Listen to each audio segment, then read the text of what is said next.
Ladies and gentlemen, have you ever felt like someone has the ability to push your buttons in just the right way? Like they've mastered the art of irritating you, pulling you away from your peace?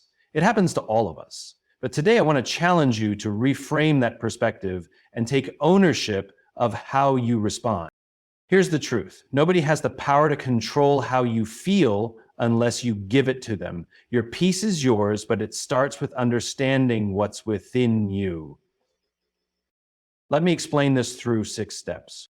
The first step is understanding your triggers is one of the most empowering steps toward emotional mastery. It is the process of identifying the specific situations, words, actions, or even environments that evoke strong emotional reactions within you. The truth is, we all have triggers, those things that ignite anger, frustration, or irritation.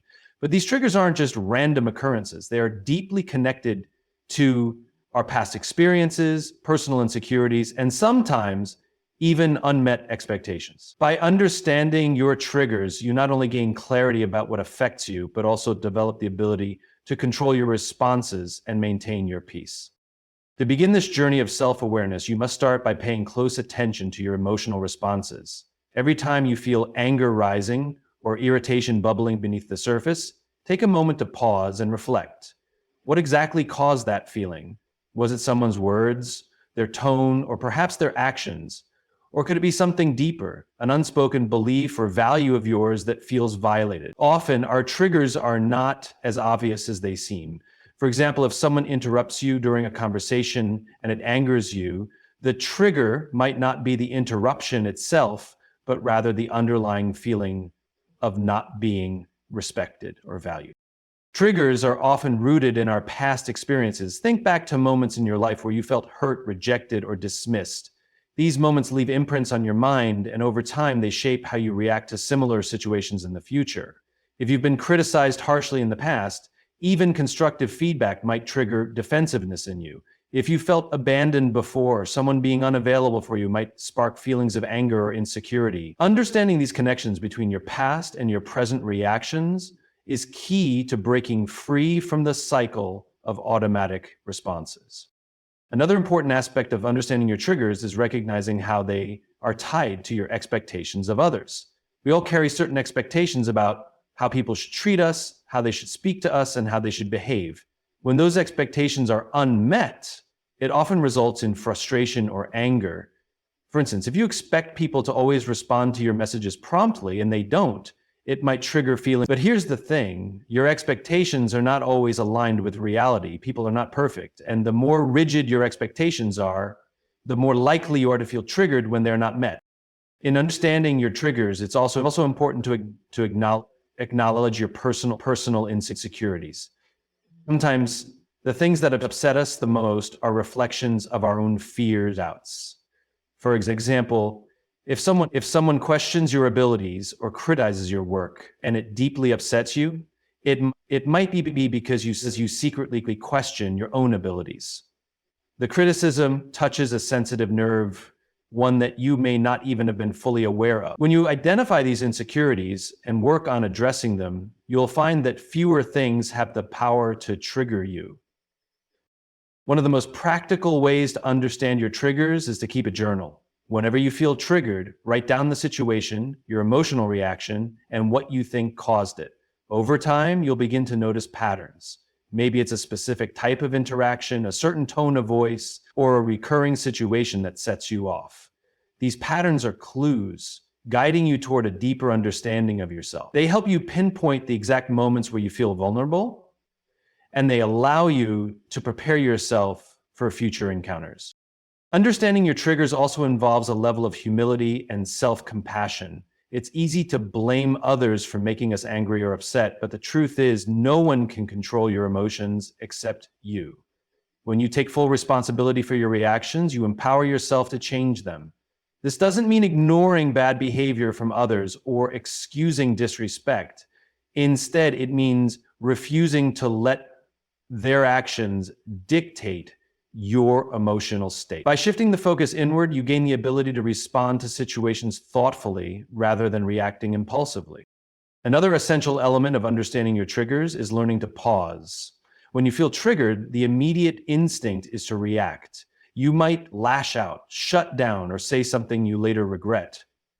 But if you can train yourself to pause in that moment, to take a deep breath and reflect before responding, you give yourself a chance to gain clarity. Ask yourself, why is this upsetting me? Is this situation worth my peace? Often you'll find that the trigger loses its power when you take the time to analyze it. The goal of understanding your triggers is not to eliminate them entirely. That's impossible. You're human, and emotions are a natural part of life. The goal is to be so self-aware that your triggers no longer control you. When you know what sets you off and why, you can anticipate those moments and choose how to handle them. You can decide to engage with empathy, to let go of unnecessary conflicts, or to stand firm in your values without losing your calm. Understanding your triggers is about reclaiming your power. It's about refusing to let external circumstances dictate your internal state.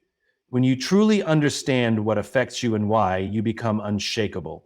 You walk through life with the confidence that no matter what comes your way, your peace is yours to keep. And that is a power no one can take from you. Separating emotion from reaction is one of the most vital skills you can develop to navigate life with wisdom and composure. Emotions are an inherent part of being human. They are natural, spontaneous, and often intense.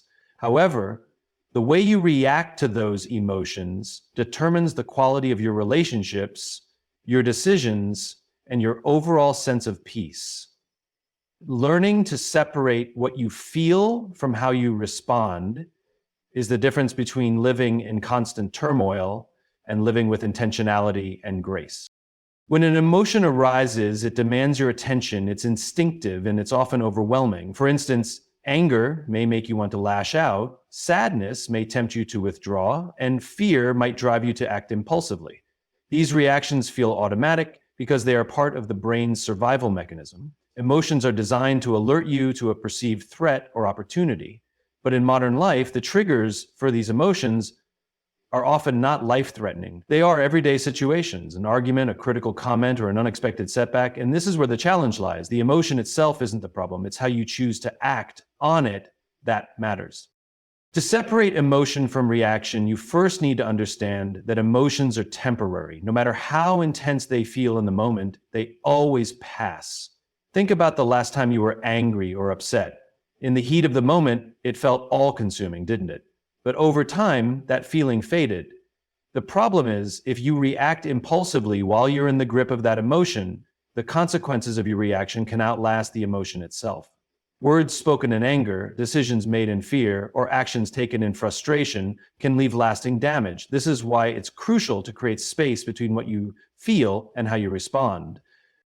Creating this space begins with self-awareness. The moment you notice an emotion rising within you, pause. Don't act immediately. Recognize what you're feeling and name it. Are you angry, disappointed, embarrassed, or anxious? Naming the emotion helps you step back and observe it rather than being consumed by it. Instead of saying, I'm angry, try saying, I feel anger right now. This subtle shift in language reminds you that you are not your emotions. They are something you experience, not something you are. Once you've identified the emotion, the next step is to explore its source. Ask yourself why you're feeling this way. Often emotions are signals pointing to unmet needs or unspoken expectations. For example, if someone's words hurt you, it might not be their comment alone, but the deeper feeling of being unappreciated or misunderstood. By understanding the root of your emotion, you can address the actual issue rather than reacting to the surface level trigger, right? Another powerful tool in separating emotion from reaction is practicing the pause. When you feel overwhelmed, take a deep breath and give yourself a moment to process. This pause can be as brief as 5 seconds, but its impact is profound. It gives you time to assess whether your initial reaction is helpful or harmful. Ask yourself, will reacting this way solve the problem? Will it improve the situation or make it worse? If pausing allows your rational mind to catch up with your emotional state, helping you respond thoughtfully rather than impulsively. Equally important is learning to regulate your emotions before they escalate. Techniques such as deep breathing, mindfulness, or even stepping away from a triggering situation can help you calm your nervous system. When you're in a calmer state, you're better equipped to respond constructively. For example, if you're angry during a conversation, take a moment to breathe deeply before you speak. This simple act can prevent you from saying something you might regret later. It's also helpful to remind yourself that not every emotion requires a reaction. Just because you feel something doesn't mean you need to act on it. For instance, if someone makes a rude comment, your initial emotion might be anger or hurt, but reacting to their comment, arguing or retaliating, often gives them more power over you. Instead, you can choose to let it go, recognizing that their behavior reflects more about them than it does about you. Practicing empathy can also help you separate emotion from reaction. When someone's actions trigger a strong emotional response in you, try to understand their perspective. This doesn't mean excusing bad behavior, but rather choosing to see the situation through a broader lens. For example, if someone snaps at you, consider that they might be dealing with stress or frustration unrelated to you. Responding with kindness or neutrality instead of reacting emotionally can de-escalate the situation and preserve your peace. Over time, as you practice separating emotion from reaction, you'll notice a shift in how you handle challenges. Situations that once triggered you will no longer have the same grip on you. You'll feel more in control of your responses and less influenced by external circumstances. This doesn't mean suppressing or ignoring your emotions. On the contrary, it means honoring them while choosing to act in alignment with your values and long-term goals. Separating emotion from reaction is about reclaiming your power. It's about recognizing that while emotions are inevitable, you have the choice in how you respond to them. By mastering this skill, you not only improve your relationships and decision-making, but also cultivate a deep sense of inner peace. You become someone who is not easily shaken, someone who navigates life's ups and downs with strength and clarity. And that perhaps is one of the greatest achievements you can aspire to. Choosing empathy over ego is a transformative approach to life, one that shapes how you interact with others, navigate challenges, and respond to difficult situations. At its core, empathy is about stepping into someone else's shoes, seeing the world through their perspective, and recognizing their emotions, experiences, and struggles. Ego, on the other hand, is rooted in self-centeredness, pride, and the need to protect or elevate yourself, often at the expense of others. The choice between empathy and ego is a choice between connection and conflict, between building bridges and burning them. When faced with conflict or disagreement, the ego's instinct is to defend, argue, or dominate. It seeks to prove a point, to win an argument, or to preserve an image of superiority. The ego whispers that being right is more important than being kind, that asserting power is more valuable than understanding. But what the ego fails to realize is that this approach often leads to division, resentment, and a lack of resolution. Empathy, however, takes a different path. Instead of focusing on being right, it focuses on being understanding. It asks, what is this person feeling? What is driving their behavior? How can I approach this in a way that creates harmony rather than...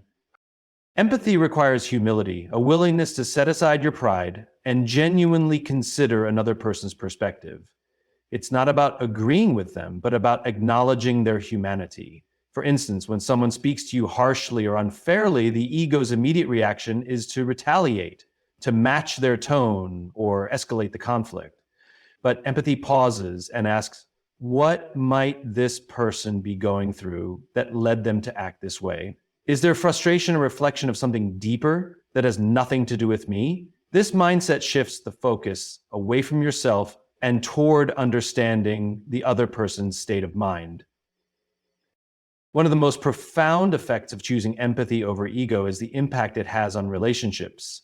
People are drawn to those who listen, who care, and who make them feel valued.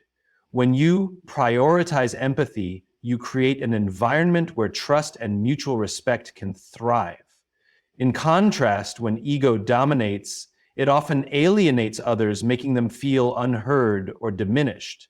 For example, in a disagreement with a friend, empathy allows you to listen to their concerns without interrupting or dismissing them. It encourages you to see solution rather than victory. To prioritize the relationship over to be right. Empathy is not about weakness or passivity. It's about strength and intentionality. It takes courage to put your pride aside and extend compassion, especially in moments of conflict or misunderstanding. It's easier to react impulsively, to let your ego drive your actions, but the results are often short-lived and damaging. Empathy, on the other hand, fosters long-term connection and understanding. It allows you to navigate challenges with grace and maturity, building relationships that are resilient and meaningful. Choosing empathy also has a profound effect on your inner peace. When you let go of the need to always be right or to prove yourself, you free yourself from unnecessary stress and conflict. The ego is constantly seeking validation and recognition, which can be exhausting and unfulfilling. Empathy, however, focuses on connection and mutual understanding, which brings a sense of calm. And by shifting your mindset from how can I protect or elevate myself to how can I understand and connect with others, you create a life that is less about competition and more about collaboration. This approach also extends to how you view yourself. Empathy isn't just about how you treat others, it's also about how you treat yourself. The ego is often harsh, critical, and unforgiving, constantly reminding you of your mistakes and shortcomings. Empathy, however, allows you to show yourself compassion and grace. It reminds you that you are human, that it's okay to make mistakes, and that growth is a process. By choosing empathy in how you speak to yourself, you cultivate a healthier relationship with your own emotions and experiences. Empathy is especially powerful in leadership and influence. People are more likely to follow and respect leaders who demonstrate understanding and care. A leader driven by ego may achieve compliance, but a leader guided by empathy inspires loyalty and commitment. Whether you're leading a team, raising a family, or influencing your community, empathy allows you to connect with others on a deeper level, making your guidance more impactful and enduring. In moments of conflict or challenge, choosing empathy over ego is not always easy, but it is always worth it. It requires self-awareness, patience, and a commitment to growth. It asks you to look beyond the surface, to see people for who they are rather than how they behave in a single moment. It challenges you to let go of the need for validation and to prioritize connection over competition. But in doing so, it transforms the way you experience life. It allows you to build stronger relationships, make better decisions, and create a legacy of kindness and understanding. Choosing empathy over ego is a daily practice, a conscious decision to approach life with an open heart and a willingness to understand. It's not about perfection, but about progress, a journey of becoming someone who sees the humanity in others, even when it's difficult. And in that choice, you find not only connection with others, but also a deeper sense of purpose and peace within yourself. Life is full of uncertainties and challenges, and one of the most valuable lessons you can learn is to focus on what you can control. It's easy to become overwhelmed by situations that feel out of your hands, or to waste energy worrying about outcomes you cannot influence. But when you shift your attention to the things within your control, you reclaim your power, reduce unnecessary stress, and create a sense of purpose in your actions. At the heart of the mindset is the understanding that you are not responsible for everything that happens to you, but you are responsible for how you respond. This distinction is key. When you allow external circumstances or the behavior of others to dictate your emotions and reactions, you surrender control over your own life. You let yourself be tossed around by forces you cannot change, losing focus and clarity. However, by directing your energy toward what you can influence, your thoughts, your actions, and your mindset, you take back control and create a foundation for resilience and growth. The truth is, many of the things people spend time and energy worrying about are completely outside of their control. You cannot control the weather, other people's opinions, the economy, or the past. Yet, these are often the very things that dominate your thoughts and consume your energy. Worrying about them does not change them. It only drains you of the energy you need to focus on the things that truly matter. This is why the ability to differentiate between what you can and cannot control is so important. It allows you to direct your efforts wisely, ensuring that your time and energy are spent in ways that are productive and meaningful. And one of the most empowering aspects of focusing on what you can control is the realization that your thoughts and actions are always within your grasp. While you cannot control every event that happens to you, you can control the narrative you create around it. You can choose to see setbacks as opportunities to learn rather than as failures. You can decide to respond to challenges with courage instead of fear. And this shift in perspective changes everything. It allows you to approach life with a sense of agency and confidence, knowing that no matter what happens, you have the ability to choose your response. Focusing on what you can control also cultivates a sense of inner peace. When you stop fixating on external factors and instead invest your energy in things you can influence, you free yourself from unnecessary anxiety and frustration. For example, instead of stressing over whether other people like you, focus on being the kind of person you admire. Instead of worrying about the outcome of a project, focus on the effort and commitment you bring to it. By shifting your focus in this way, you create a sense of calm and clarity, even in the face of uncertainty. This mindset is particularly powerful in relationships. While you cannot control how others treat you, you can control how you treat them. You can choose to communicate with kindness, to set healthy boundaries, and to respond to conflict with understanding rather than anger. By focusing on your own actions and intentions, you create a space for healthy, authentic connections. And even if others do not reciprocate, you can walk away knowing that you acted with integrity. In times of adversity, focusing on what you can control becomes even more critical. When faced with a crisis or challenge, it's natural to feel overwhelmed or powerless. But even in the most difficult situations, there are always things within your control. You can choose to take care of your physical and mental health. You can seek out resources, ask for help, or take small, consistent steps toward a solution. By identifying and acting on the areas where you do have influence, you regain a sense of empowerment and purpose, even in the midst of uncertainty. Focusing on what you can control is not about ignoring reality or pretending that challenges don't exist. It's about acknowledging the situation as it is while refusing to let it define you. It's about finding the opportunities within the obstacles, the choices within the constraints. This approach requires discipline and self-awareness, but the rewards are profound. It allows you to stay grounded in the face of challenges, to move forward with clarity and intention, and to build a life that reflects your values and priorities. This mindset is not only about responding to challenges, but also about creating the life you want. When you focus on what you can control, you take ownership of your goals and aspirations. You recognize that while you cannot control the outcome of every effort, you can control the effort itself. You can set clear goals, create actionable plans, and take consistent steps toward your dreams. This proactive approach empowers you to create a life that aligns with your values and vision, even in the face of setbacks or uncertainties.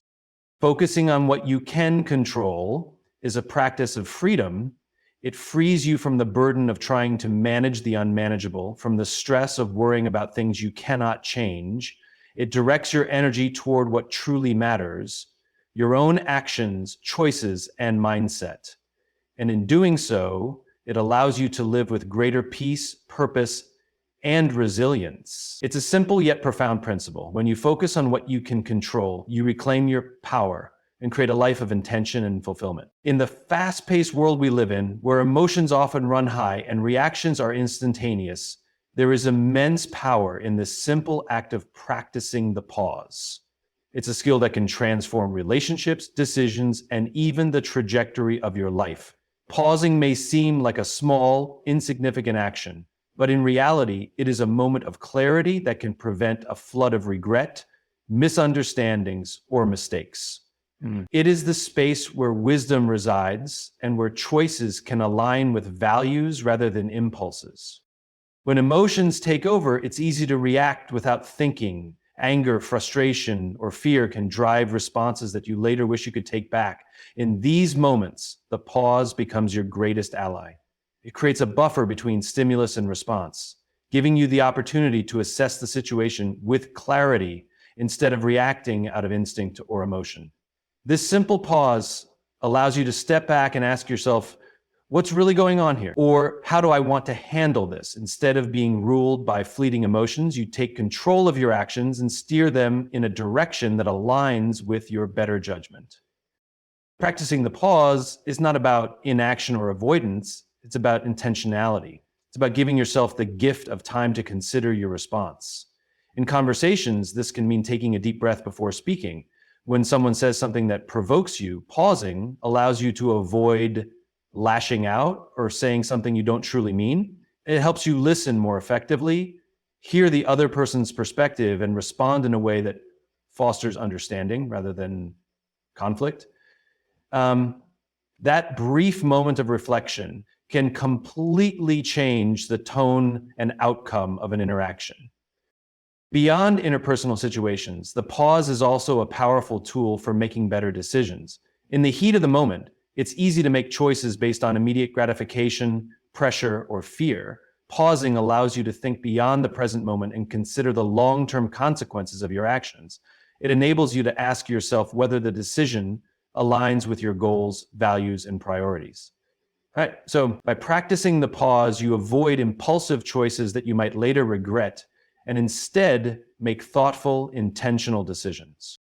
The practice of pausing is particularly valuable in situations of stress or uncertainty. When faced with overwhelming circumstances, the natural reaction is often to act quickly in an attempt to regain control.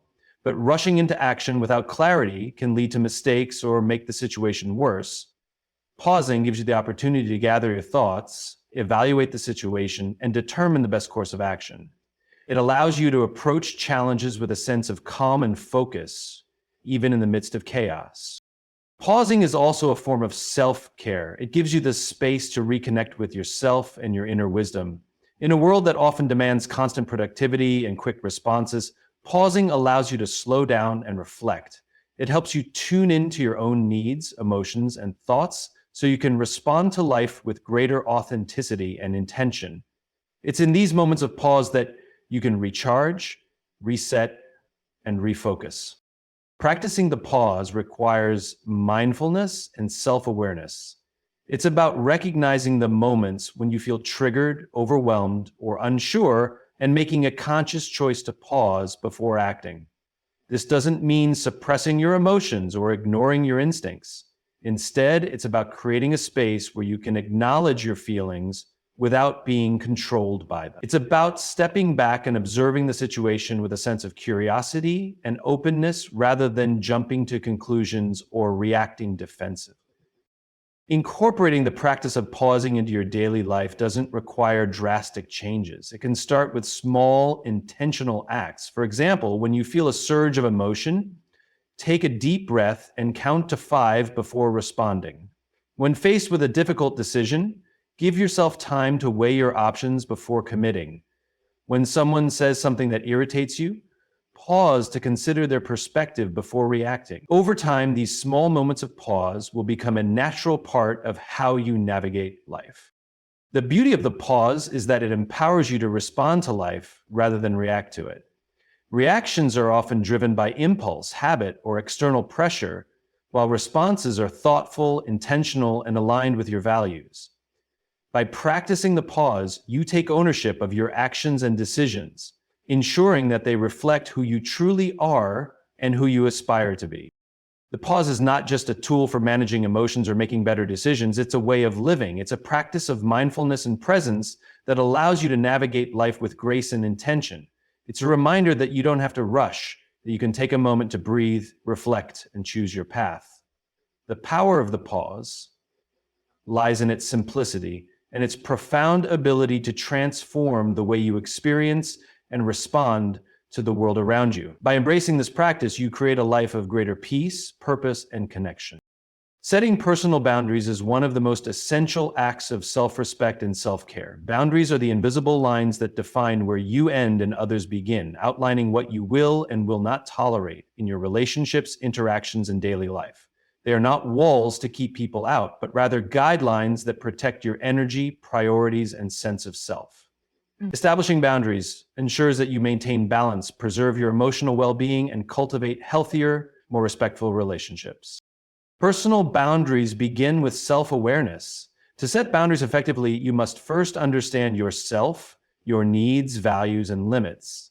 It requires honesty about what makes you feel safe, respected, and comfortable, as well as what causes stress, frustration, or discomfort. Without this self-awareness, It becomes challenging to articulate what you need from others or to recognize when those needs are being ignored. Taking time to reflect on your emotions and experiences allows you to identify patterns where your boundaries may have been crossed, giving you clarity about what changes need to be made. One of the biggest challenges in setting personal boundaries is overcoming the fear of disappointing others. Many people struggle with the idea of saying no because they worry about being perceived as selfish, unkind, or difficult.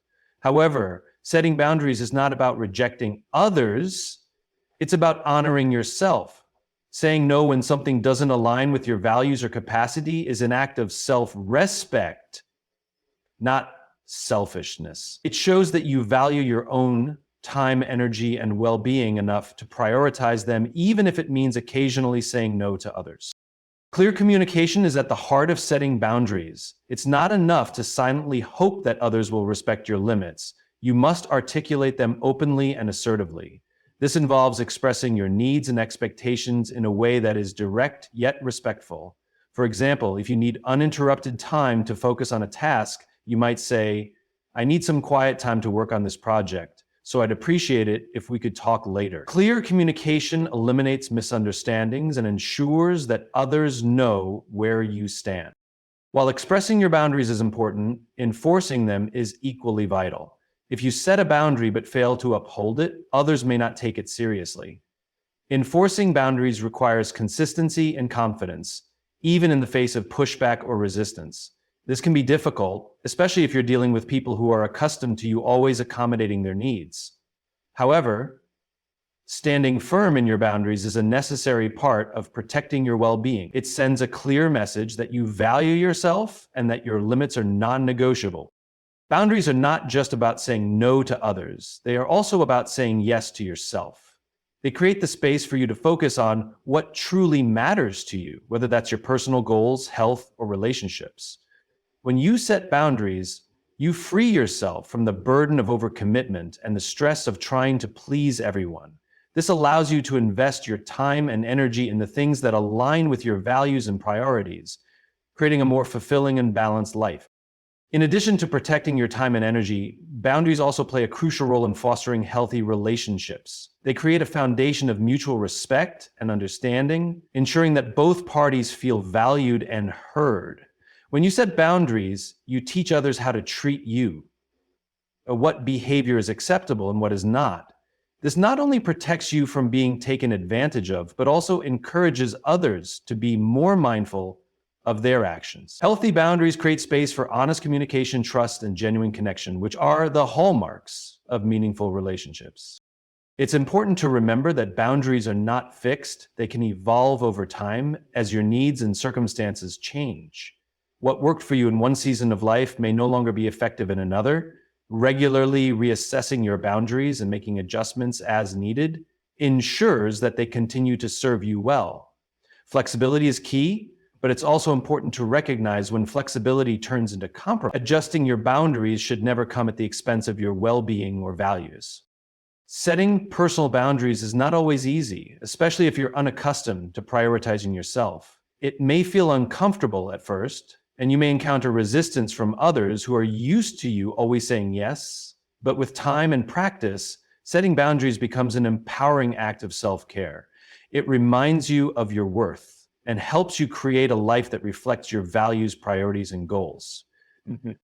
Boundaries are about creating a sense of balance and respect, both for yourself and for others. They allow you to take control of your life, protect your emotional and mental health, and build healthier, more fulfilling relationships.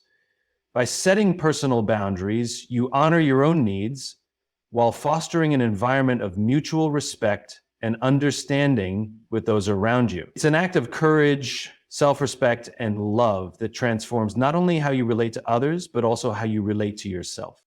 In conclusion, the ability to remain unshaken by others' actions and words begins with understanding yourself deeply. By recognizing your triggers, separating emotions from reactions, choosing empathy over ego, focusing on what you can control, and setting firm personal boundaries, you gain the power to navigate life with resilience and grace. It's not about changing others, but mastering how you respond to them. This journey of self-awareness and emotional control transforms how you see challenges, making you stronger, calmer, and more focused on what truly matters. Remember, you have the power to choose peace over frustration, growth over stagnation, and clarity over chaos. Thank you for taking the time to reflect on these principles. May you find the strength to apply them daily and create a life filled with purpose, balance, and unwavering peace. You've got what it takes. Thank you, Gary.